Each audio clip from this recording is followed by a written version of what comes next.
जय जय राम। श्री राम जय राम, जय जय राम। श्री राम जय राम, जय जय राम। श्री राम जय राम, जय जय राम। श्री राम जय राम, जय जय राम। श्री राम जय राम, जय जय राम। श्री राम जय राम, जय जय राम। देखिएगा, परशुराम जी और सीता जी दोनों ही रामचरितमानस में सीता जी और परशुराम जी का अंतर स्पष्ट हो जाता है। जब सीता जी ने फुलवारी में राम को देखा, ध्यान से सुनो, आपने को ध्यान होगा, जब भगवान राम को लक्ष्मण को लेकर विश्वामित्र जी जनकपुर जाते हैं और वहाँ पर सीता जी अपनी सखियों के साथ फूल लेने जाती हैं और विश्वामित्र जी ने उन्हें पुष्प लेने के लिए भेजा, तो सीता जी ने फुलवारी में राम को देखा तो उनके भी नेत्र थक गए। थक गए का मतलब आनंद में थक जाना। नेत्र मूंदने का मतलब क्या, मैं कई बार कहता हूँ, अच्छे संत महात्माओं के सत्संग को सुनने वाले अच्छे भक्त लोग, अच्छे शिष्य आंखें बंद करके सत्संग सुनते हैं। क्यों? वो एक एक शब्द को पीते हैं। उनके आंखों से वरना ऊर्जा बाहर भटकाती रहती है। तो सीता जी के भी नेत्र थक गए। पहले तो उनके नेत्र लक्ष्य को खोजने के लिए चंचल हुए। रामचरितमानस में कैसे बताया गया, चितबती चकित चहूँ दिशि सीता, कह गए नृप किशोर मनुचीता। उनके नेत्र राम को खोजने लगे कि वो कहाँ गए। और जब राम को देखा तो थके नैन रघुपति छवि देखे। बताओ कमाल है, पहले तो चंचल हो रहे, देखना चाह रहे हैं, लेकिन जैसे ही देखा आनंद में, श्रद्धा और विश्वास में आंखें बंद हो जाती हैं, अपने आप नेत्र बंद हो जाते हैं। और आपको मेरे कहने पर अगर विश्वास करो तो बता देता हूँ, आप कभी घर में जब एकाग्र होते हो तो सत्संग सुनते समय आंखें बंद करो तो देखो कितना आनंद आएगा। आपका ध्यान जो बार बार मन में तरंग आती रहती हैं, ये आंखें खुले होने के कारण भी आती हैं। थके नैन रघुपति छवि देखे। रामचरितमानस में आया कि सीता जी के नेत्र थक गए और उन्होंने वही किया जो थकने के बाद करना चाहिए। यदि आप यात्रा करके थके मांदे आए हों तो आप अपने कमरे में जाकर सो जाते हैं और सोने के पहले एक बुद्धिमानी करते हैं कि चिटकनी चढ़ा लेते हैं। हम लोग चटकनी बंद कर लेते हैं।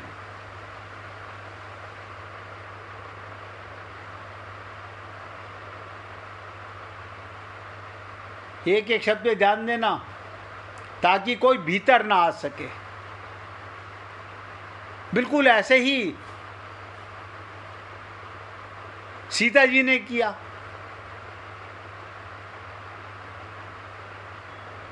आप और हम लोग भगवान के दर्शन करने जाते हैं, क्या नेत्र बंद करते हैं? नहीं नहीं, हम तो आँख खोल के देखते रहते हैं।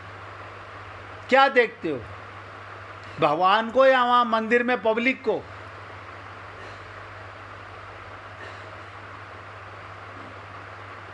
ये बहुत बड़ा प्रसंग है।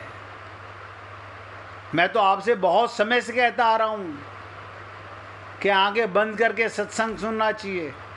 और देखो रामचरितमानस कह रही है, थके नैन रघुपति छवि देखे। सीता को, राम को देखकर आंखें बंद करने का मतलब आ रहा है, मन हो रहा है, क्या मतलब? आनंद आ रहा है, आनंद पीने की चीज है। जैसे बच्चे को माँ की गोदी में दूध पीते आनंद आने लगता है, वो आंखें बंद कर लेता है। अब क्योंकि आप और हम लोग, तुलसा का फोन आ रहा था, आप और हम लोग ये समझ नहीं पा रहे हैं कि हम बच्चे नहीं हैं भगवान के। एक बार भगवान की मूर्ति का दर्शन करो, तुरंत आंखें बंद करो, तुरंत, और अंदर भगवान की छवि को निहारो। लेकिन हम लोग मंदिरों में जाके फोटो खींचने में लगे रहते हैं, भगवान को चित्त में नहीं लाते। तो सीता जी से ही सीख लो कि थके नैन रघुपति छवि देखे, पलकिनऊ परिहरी निमेश, लोचन मग रामई उरानी, दीने पलक कपाट सयानी। कमाल है। ये मैं अपने पास से नहीं बता रहा हूँ, रामचरितमानस से बता रहा हूँ। सयानी सीता जी ने, अब हम लोग सयाने तो हैं नहीं, हम तो आंखें खोलकर से चटकनी लगाने का मतलब क्या, पलकें बंद करके अंदर पियो प्रेम को। सयानी सीता जी ने पलकों का कपाट बंद कर लिया।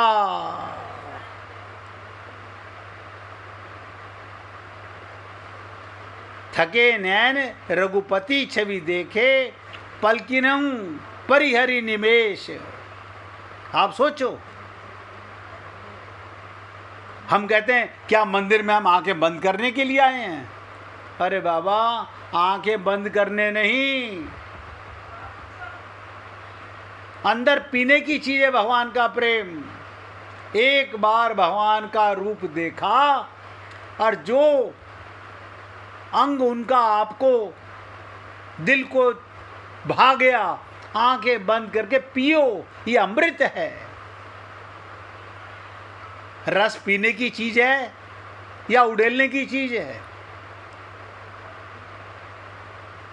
तो सयानी सीता जी ने पलकों का कपाट बंद कर लिया, बस चरम मिलन की घड़ी आ गई।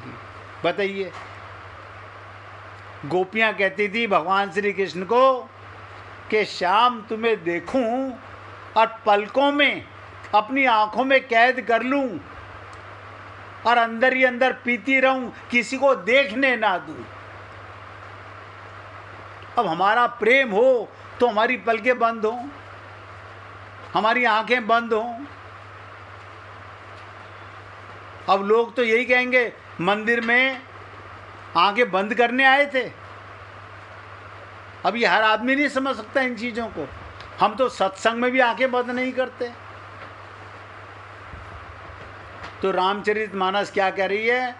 देखो, ये इसी पर चर्चा चल रही है, मूंदो नैन के आंखें बंद करने से क्या मिलता है। सयानी सीता ने पलकों का कपाट बंद कर लिया, बस चरम मिलन की घड़ी आ गई।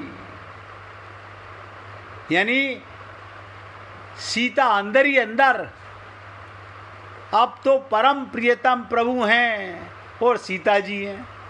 एक प्रियतम है और एक प्रेयसी है, और यही चरम विश्राम की बेला है।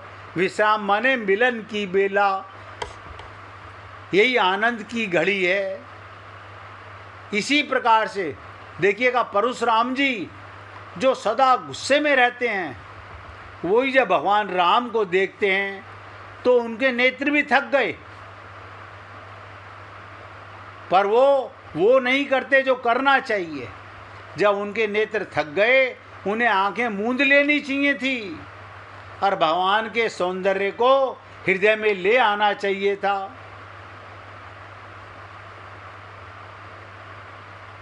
ये तो आया कि राम ही चितई रहे थकी लोचन, रूप अपार मार मद लोचन। परशुराम जी वैसा नहीं करते, उनके नेत्र अचानक श्री राम से हट जाते हैं। किसी को देखकर आंखें बंद होने लगें आनंद में, तो वहाँ से आंखें हटाई जाती हैं या गड़ाई जाती हैं। सीता जी ने पलकें बंद करके चटकनी लगा के राम को अपने साथ प्रेम में ले लिया। और परशुराम जी क्या कर रहे हैं, अपना ध्यान तुरंत हटा लेते हैं वहाँ से, ये मेरा क्रोध हटा रहे हैं। और देखे चाप खंड मही डारे, वो देखते हैं खंडित धनुष पड़ा हुआ है। मतलब आप सोचो, एक धनुष टूटा पड़ा है और एक तरफ भगवान राम हैं, अब आपका ध्यान किधर जाएगा? ऐसे हम लोग मंदिर में जाते हैं, अगर हमारा बनवाया हुआ मंदिर हो, हम भगवान की मूर्ति को देखने नहीं जाते, हम ये देखने जाते हैं ये पंखा खराब कर दिया पुजारी जी ने, ये क्या कर रखा है पंडित जी ने, हम उनकी कमियां देखने जाते हैं। तो परशुराम जी का ध्यान उस टूटे हुए धनुष पर गया, राम पर गया तो सही, लेकिन तुरंत ध्यान पलट लिया। इसी प्रकार मंदिर में जाने वाले लोग अक्सर आंखें बंद नहीं करते, इधर उधर कौन आया कौन गया,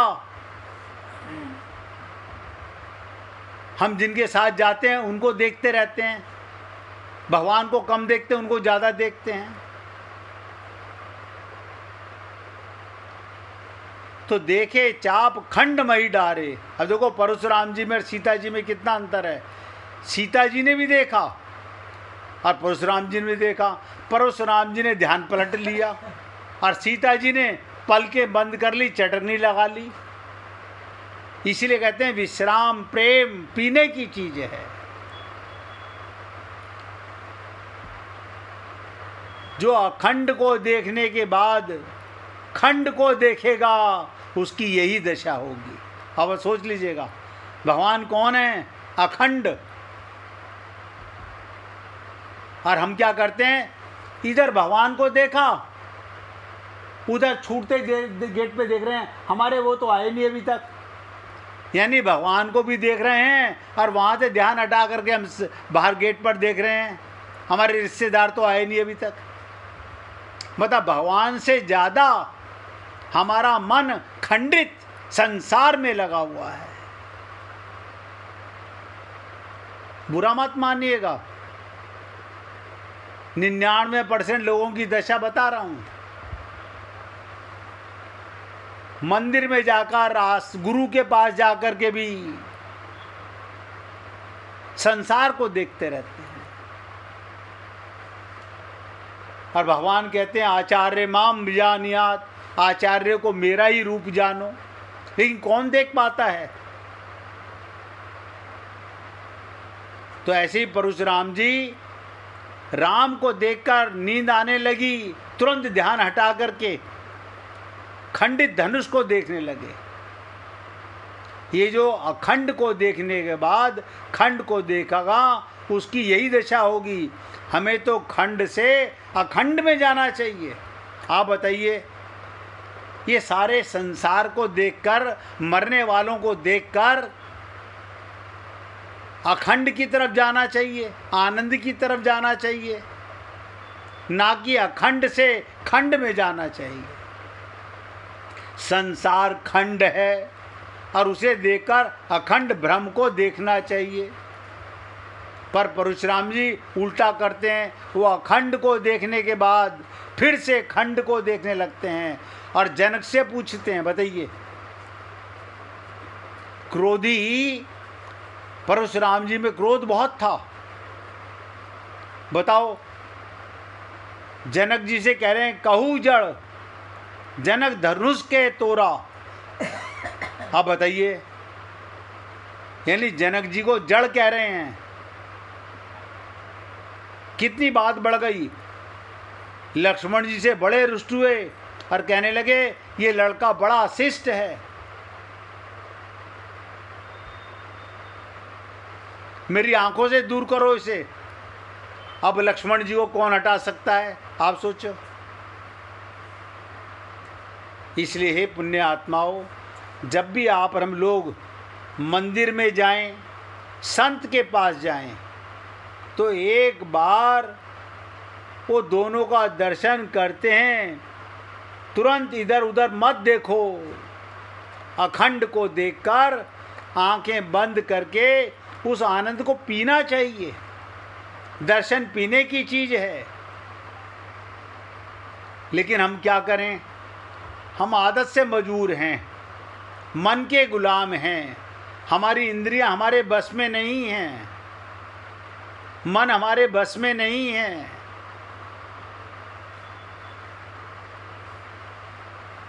किसी ने राम सुखदास जी से पूछा कि भगवान कब मिल सकते हैं, तो राम सुखदास जी बड़ी विचित्र बात कहते हैं। बोले आज तुम्हारा प्रश्न है? हाँ। बोले आज ही तो है प्रश्न, आपसे पूछ रहा हूँ। बोले आज ही मिल सकते हैं। बताइए, संतों की भाषा बड़ी विचित्र होती है। वो कहते हैं भगवान आज ही मिल सकते हैं। हाँ, गीता भी कह रही है माम एकम। लेकिन हम एक धारणा मन में धारण करते ही नहीं। इतनी दृढ़ता से राम सुखदास जी ने कैसे कहा? तो उन्होंने कहा आप केवल भगवान की इच्छा करो, केवल भगवान की, और कोई इच्छा मत करो। ये शर्त है। ना जीने की इच्छा करो, ना मरने की इच्छा करो, ना मान की इच्छा करो, ना बड़ाई की इच्छा करो, ना भोगों की इच्छा करो, ना रुपयों की भी इच्छा करो। केवल एक भगवान की इच्छा करो। भगवान भी यही कह रहे हैं माम एकम। कम से कम राम सुखदास जी कहते हैं मेरी बात की परीक्षा तो करके देखो, भगवान आपको मिलते हैं कि नहीं मिलते। क्योंकि आप उनको चाहते ही नहीं। आप तो भगवान से संसार चाहते हो। आपके भीतर रुपयों की चाहना है। भगवान बीच में कूद कर क्यों पड़ेंगे? भगवान कहते हैं जब ये खंड को चाहता है, मैं अखंड क्यों आऊं बीच में? देखिए, मैं निवेदन कर रहा हूं, पकड़ना ना पकड़ना आपका काम है। आप बताइए, संसार में सबसे रद्दी अगर कोई चीज है, सबसे रद्दी, तो धन है। रुपयों से रद्दी चीज दूसरी कोई नहीं। ऐसी रद्दी चीज आपका मन अटका हुआ, तो भगवान कैसे मिलेंगे? आप बताइए। हमारा मन तो माया में अटका हुआ है। एक धारणा मन में धारो। रुपए देकर आप भोजन, वस्त्र, सवारी आदि खरीद सकते हो, पर रुपया खुद ना तो खाने के काम आता है, ना पहनने के काम आता है, ना सवारी के काम आता है। रुपए पे बैठ के नहीं जाते। रुपए काम नहीं आते, उनका खर्च करके काम में आता है। परमात्मा इच्छा मात्र से मिलते हैं। यही भगवान ने गीता में बड़े राज से कहा माम एकम। हम कहते हैं अच्छा, हम पागल हैं, एक चीज क्यों मांगे? हम तो सारा संसार मांगेंगे। हमें शरीर का सुख चाहिए, परिवार का सुख चाहिए, मकान का सुख चाहिए, धन का सुख चाहिए, मान सम्मान का सुख चाहिए।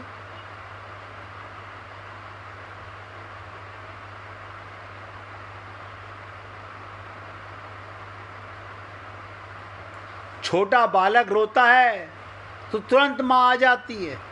बालक घर का कुछ भी काम नहीं करता, उल्टे काम करने में माँ को बाधा डालता है।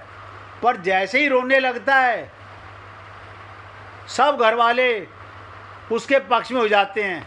सास, ससुर, पूरा परिवार बालक रो रहा है, पहले उसको उठा, माँ से कहते हैं। बालक का एकमात्र बल रोना है। आप और हम लोग रोना भूल गए। रोने में बड़ी ताकत है। हमारे गुरुदेव कहा करते थे, पुकारो रो के गोविंद राधे, न भूलो मन पल छीन आधे। रोने में बहुत बड़ी ताकत है। आप सच्चे हृदय से व्याकुल होकर भगवान के लिए रोने लगे तो जितने भगवान के भक्त हुए हैं, संत महात्मा हुए हैं, वो सब के सब आपके पक्ष में खड़े हो जाएंगे और भगवान को बुलाना देंगे। आप मिलते क्यों नहीं?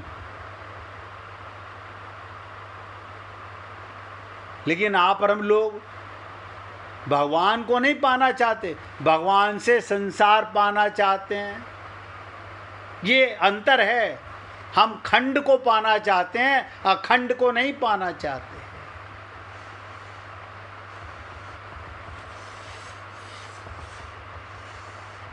हे पुण्य आत्माओं, छोटे छोटे शब्दों से आपसे निवेदन करता हूँ, कभी धरना मन में धारण करके तो देखो, कितना संतोष आता है, कितना आनंद आपके अंदर, क्योंकि आप आनंद के अंश हो।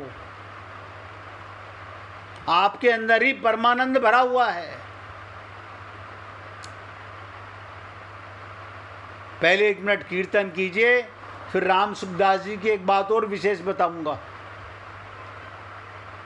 श्रीमन नारायण नारायण नारायण, श्रीमन नारायण